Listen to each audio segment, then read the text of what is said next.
Welcome to today's episode of the Dubai Builder podcast, where I talk to builders and founders who are building great stuff in the city.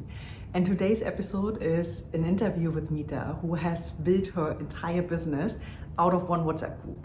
And that is actually very fascinating because that happened back in 2020. And over the last 6 years, she has really built up her business one customer, one connection at a time, and is now also getting ready for her own big summit here in Dubai. Probably the most important message from this episode is just get started and figure things out as you go. I think that's a wonderful reminder for all of us who are overthinking. I'm definitely one of them. If you have any questions or comments, leave them in the comment below. Enjoy the episode. Wonderful. Really excited to have you here today. And for those who don't know you yet, would you like to introduce yourself and when did you start your business here in Dubai? So take us to the early days. Absolutely. And thank you so much, Franzi, for having me here. Really excited to be here at the Burj doing this podcast along with you. So thank you for that opportunity. Love it. To briefly introduce myself, for those of you who don't know me, I'm Meeta Gupta. I am a finance professional with over 30 years of experience. Started my own company with a brand called Moolah for Women. Moolah means money. It's an English slang for money. And I started it in July of 2020. It's a platform. It helps women get their own financial confidence, their independence, and their long-term agency with their money. So 2020. Related to Corona or? So it really isn't. In fact, I, in retrospect, realized that it happened during the Corona time, and probably it did help me in some way. But to my mind, it was meant to happen at that time, and so it did. Yeah, it's interesting because one of the first questions I ask my guests is, how did they started not only their network, but how did they build a network around their business? And I can just imagine that during COVID time, that this might have been a little challenging. So how did it started for you? So bring us into the early days, like from your idea to maybe your first customer. So it started as a thought, and I said, okay, let me just make it live. I'm one person who doesn't overthink. So when I thought that this is something which is important, this is something which is relevant, and this is a need of the hour, I decided to leave my corporate career and straight away jump into it. So it started as a WhatsApp group. Those were COVID days, which I didn't, like I said, it wasn't intentional. But what happened was that when I thought, I thought I'll make finance simple, fun, and jargon-free for women and accessible. So my thought was, women read, good morning messages and things which they come to them. And it's like a short read. And when you read that, either you say, oh, it's very interesting, or you say it's not relevant to me. And I said, what's the harm if I start putting finance content in a form of a short message to women and see how they react and respond to it? And that's how I created a short WhatsApp message, and I sent it to my friends and family. And I said, I'm starting a WhatsApp group, which is about finance. So anybody who wants to learn finance can join this group. And voila, in like 2 hours, I had over 100 women who had joined that WhatsApp group. And I said, okay, now the game is on. And that's how it started. Amazing. And those people were from Dubai or other places? No, so they were from across the world. Okay. And in fact, my first set of those 100 women, most of them are still on my WhatsApp community. And where did you meet those people? No, I don't know. A lot of them I didn't know at that time at all. So you put something out in the world and then it was forwarded? Yes, it was forwarded to various people, and whoever thought that it made sense to them, they wanted to explore it, they just joined the group. Wow. As simple as that. That's amazing. And then how many people do you have in your network today? So in the last 5.5 years, I have, through Moolah for Women, impacted more than 10,000 women and families from across the world. It's through my financial literacy sessions, it's through my programs, it's through my community-led initiatives, and it's also through curated conversations that I do. Interesting. So you would basically say it's like an online born community, and then now you're also doing in-person events in Dubai and other places as well. Right. Maybe you want to share? So it started with, of course, an online program and an online community, but as the desire to grow Moolah for Women and the need for this kind of a platform I discovered that there really is a need for something like that, I thought of increasing my scope of work to include more products, more services, and reach out to a larger target audience. So I started with B2C, but then I went on to B2B. I started with women, but then I also run programs for children.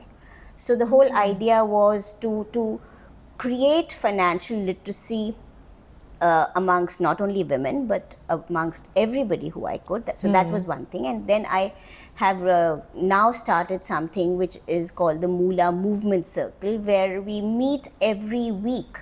So one week we meet in Dubai, and the next week we meet in Abu Dhabi. And this is like a free forum where I invite women, whoever wants to come for this meeting, to come and have a safe space to talk about money, their challenges, these uncertain times, how do they feel about money, and give them a community and give them a voice for themselves. Yeah. And of course, since you asked me, I am now working on something really interesting this year. I am coming up with a summit, a first of its kind Global Moolah Money Summit for women, hosting it in September of this year at the World Trade Center. So looking to reimagine money from a woman's lens. So I'm really excited about that. Yeah, I can imagine. That sounds really, really exciting, especially knowing how it all started with a simple WhatsApp group. And this is maybe a good reminder for all of us who want to start something. Start with testing if there is an interest, and then you can build like your empire from there. Absolutely. It always starts small. And I think when there is a reason for it to, because people believe that this is something which is needed, and any product or service which is needed automatically starts finding a space to grow and to expand. So I think Moolah has grown organically, and it's been a beautiful journey. Amazing. I'm working on this since over like 5, almost 6 More years. than, Yeah. So are you kind of doing everything yourself, or have you joined any government programs or other private communities where you found people supporting you on your journey?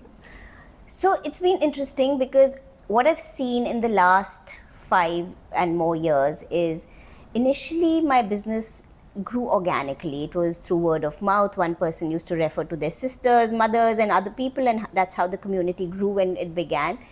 But as I wanted to grow more and reach out to a larger number of audience, one of the first set of people I reached out was my Alumni Network. And that's a beautiful place to start, because I have been lucky to be associated and having graduated from some of the prestigious universities and colleges from India.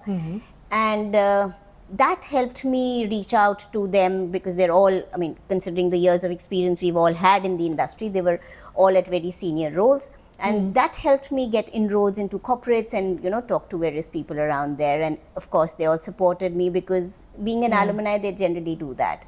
So that was very, very interesting, because that helped me reach out to a large number of people, because I mean, you've been through a university at a graduation level, and then at a post-graduation level, and then you've worked in corporates. So even those corporate people are your friends, your colleagues, your ex-colleagues, and they are all ready to help you.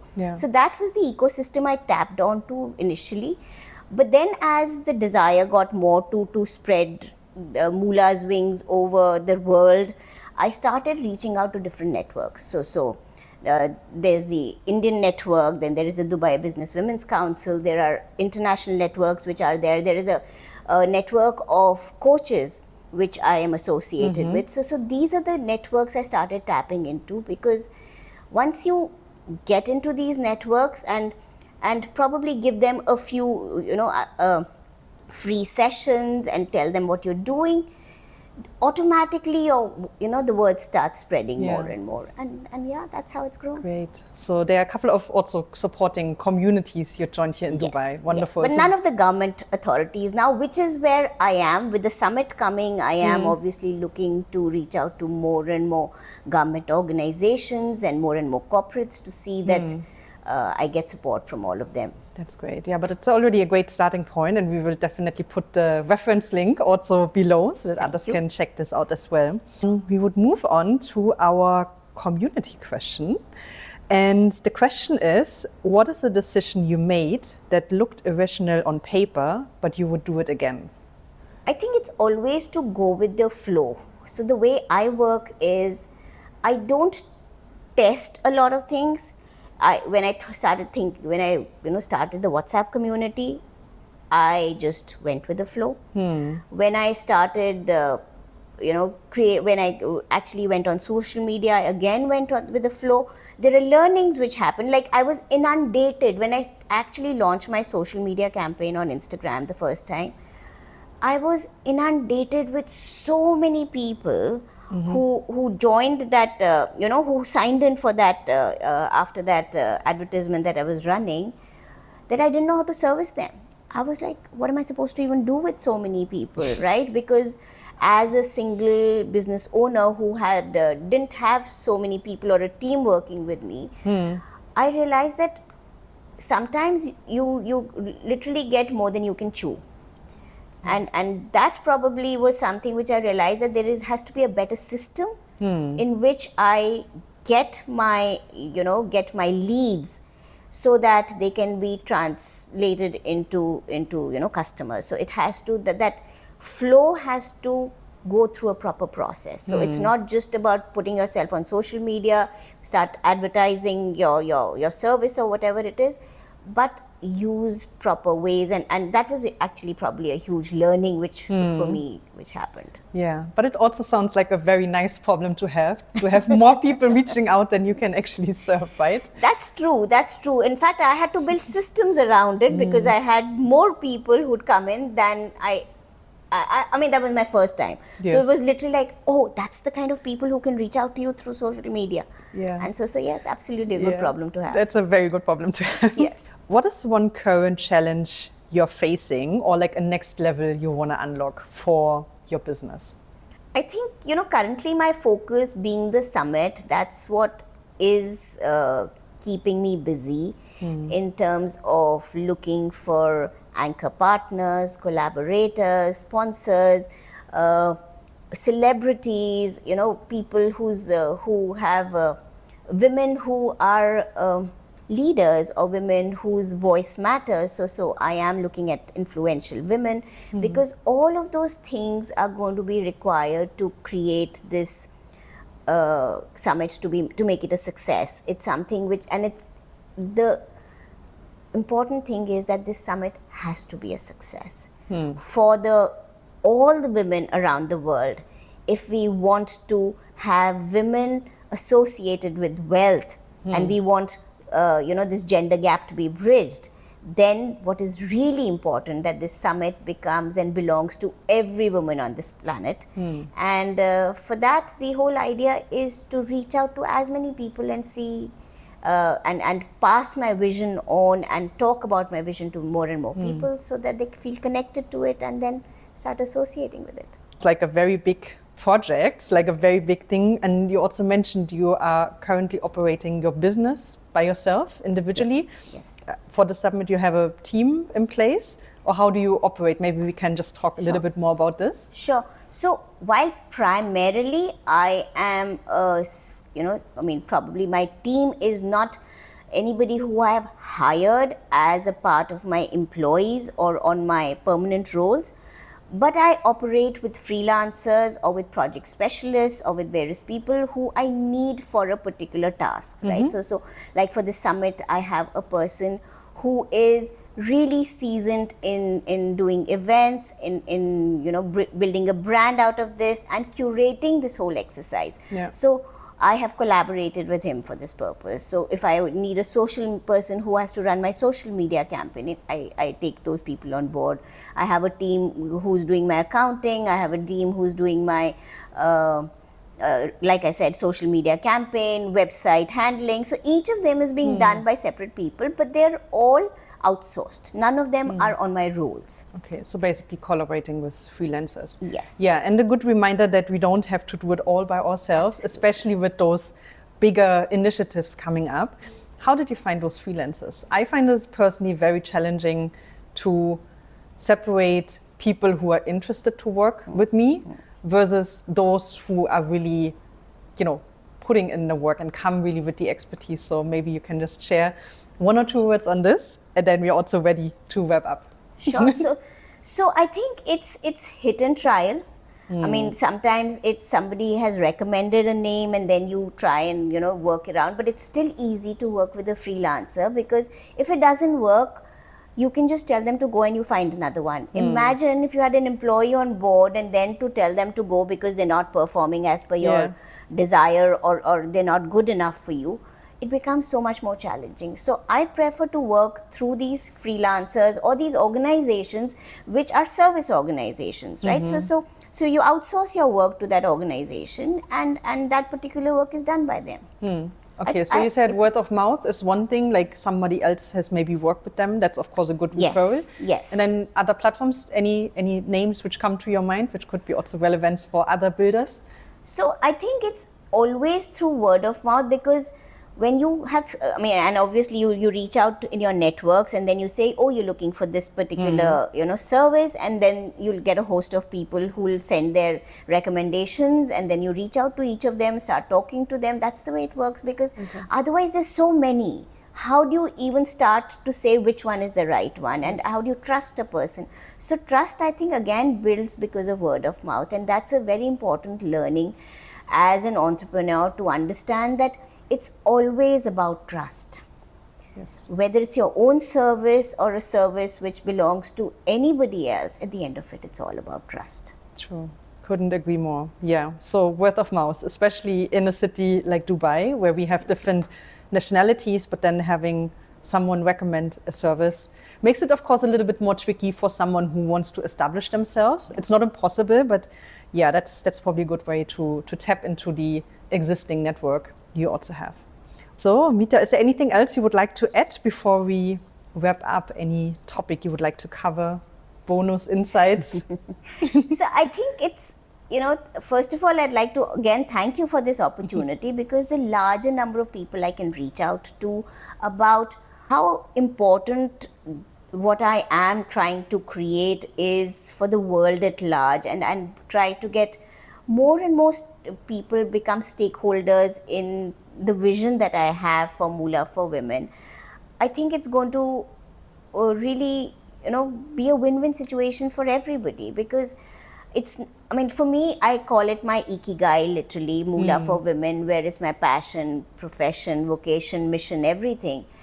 And I see a larger purpose in what I'm trying to create and what I'm trying to build. And it's my opportunity to invite as many stakeholders who wish to be a participant in any format. Would love to talk to them, would love to collaborate with them, and together build on this vision. Amazing. Sounds great. Wishing you best of luck. How can people learn more about you, your programs, your offers? So where can people reach out to you? My Instagram handle is Moolah for Women, MOOLAH for Women. My website is also under the same name.